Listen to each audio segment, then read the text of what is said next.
사도행전 13장. 바르나바와 사울이 선교사로 파견되다.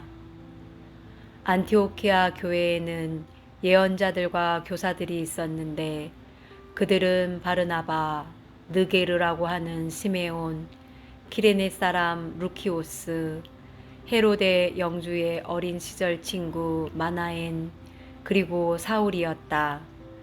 그들이 주님께 예배를 드리며 단식하고 있을 때 성령께서 이르셨다. 내가 일을 맡기려고 바르나바와 사울을 불렀으니 나를 위하여 그 일을 하게 그 사람들을 따로 세워라. 그래서 그들은 단식하며 기도한 뒤 그 두 사람에게 안수하고 나서 떠나 보냈다. 키프로스에서 선교하다.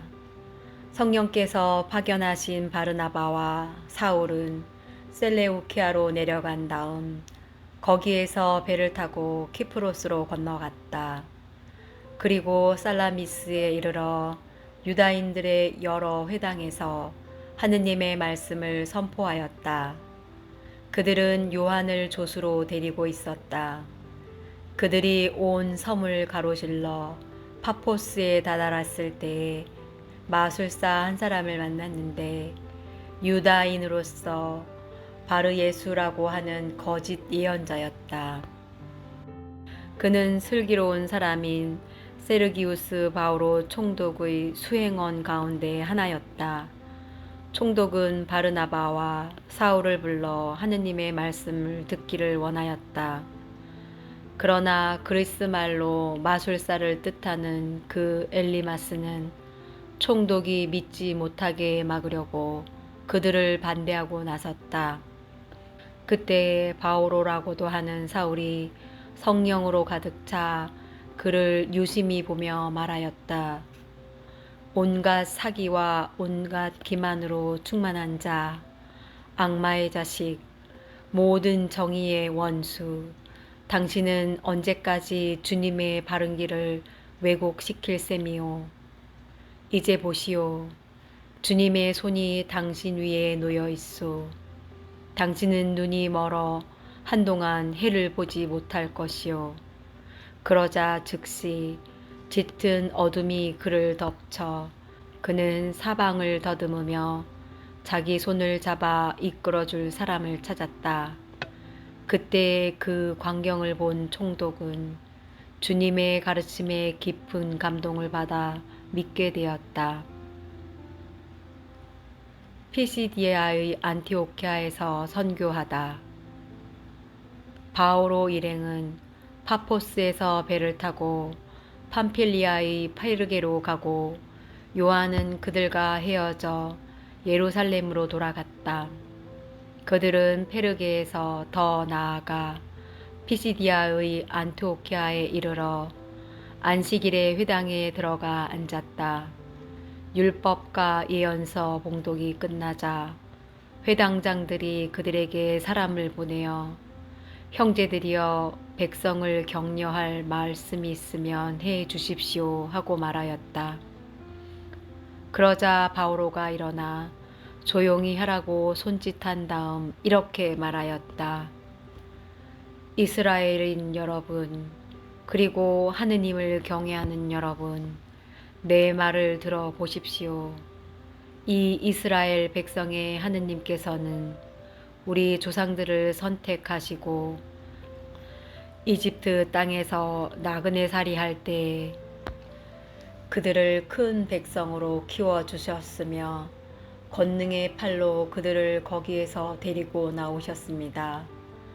그리고 약 40년 동안 광야에서 그들의 소행을 참아주시고 가나안 땅에서 7 민족을 멸하시어 그 땅을 그들의 상속 재산으로 주셨는데 그때까지 약 450년이 걸렸습니다.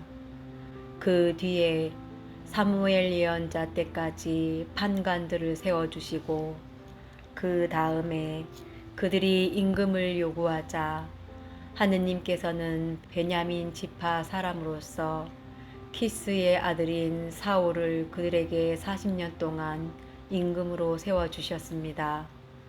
그러고 나서 그를 물리치시고 그들에게 다윗을 임금으로 세우셨습니다. 그에 대해서는 내가 이사이의 아들 다윗을 찾아냈으니 그는 내 마음에 드는 사람으로 나의 뜻을 모두 실천할 것이다 하고 증언해 주셨습니다. 이 다윗의 후손 가운데에서 하느님께서는 약속하신 대로 예수님을 구원자로 이스라엘에 보내셨습니다. 이분께서 오시기 전에 요한이 이스라엘 온 백성에게 회개의 세례를 미리 선포하였습니다. 요한은 사명을 다 마칠 무렵 이렇게 말하였습니다. 너희는 내가 누구라고 생각하느냐? 나는 그분이 아니다. 그분께서는 내 뒤에 오시는데 나는 그분의 신발끈을 풀어드리기에도 합당하지 않다. 형제 여러분, 아브라함의 후손 여러분, 그리고 하느님을 경외하는 여러분, 이 구원의 말씀이 바로 우리에게 파견되셨습니다. 그런데 예루살렘 주민들과 그들의 지도자들은 그분을 알아보지 못하고 단죄하여 안식일마다 봉독되는 예언자들의 말씀이 이루어지게 하였습니다. 그들은 사형에 처할 아무런 죄목도 찾아내지 못하였지만 그분을 죽이라고 빌라도에게 요구하였습니다. 그리하여 그분에 관하여 성경에 기록된 모든 것을 그들이 그렇게 다 이행한 뒤 사람들은 그분을 나무에서 내려 무덤에 모셨습니다. 그러나 하느님께서는 그분을 죽은 이들 가운데에서 다시 일으키셨습니다. 그 뒤에 그분께서는 당신과 함께 갈릴레아에서 예루살렘으로 올라간 이들에게 여러 날 동안 나타나셨습니다. 이 사람들이 이제 백성 앞에서 그분의 증인이 된 것입니다. 그래서 우리는 여러분에게 이 기쁜 소식을 전합니다. 우리 선조들에게 하신 약속을 하느님께서는 예수님을 다시 살리시어 그들의 후손인 우리에게 실현시켜 주셨습니다. 이는 시편 제2편에 기록된 그대로입니다. 너는 내 아들, 내가 오늘 너를 낳았노라. 또 하느님께서는 그분을 죽은 이들 가운데에서 살리시어 다시는 죽음의 나라로 돌아가지 않게 하신 것을 이렇게 미리 말씀하셨습니다. 나는 다윗에게 약속한 거룩하고 확실한 것들을 너희에게 주겠다. 그래서 다른 시편에서는 당신께서는 당신의 거룩한 이가 죽음의 나라로 안위 보게 하실 것입니다. 하였습니다. 다윗은 일생 동안 하느님의 뜻을 받들어 섬기고 나서 잠든 다음 조상들 곁에 묻혀 죽음의 나라를 보았습니다. 그러나 하느님께서 다시 일으키신 그분께서는 죽음의 나라를 보지 않으셨습니다. 그러므로 형제 여러분, 여러분은 이것을 알아야 합니다. 바로 그분을 통하여 여러분에게 죄의 용서가 선포됩니다. 모세의 율법으로는 여러분이 죄를 벗어나 의롭게 될 수 없었지만 믿는 사람은 누구나 그분 안에서 모든 죄를 벗어나 의롭게 됩니다. 그러니 예언서들에서 말하는 것이 여러분에게 미치지 않도록 조심하십시오. 보아라, 너희 비웃는 자들아, 놀라다 망해버려라. 내가 너희 시대에 한 가지 일을 하리라.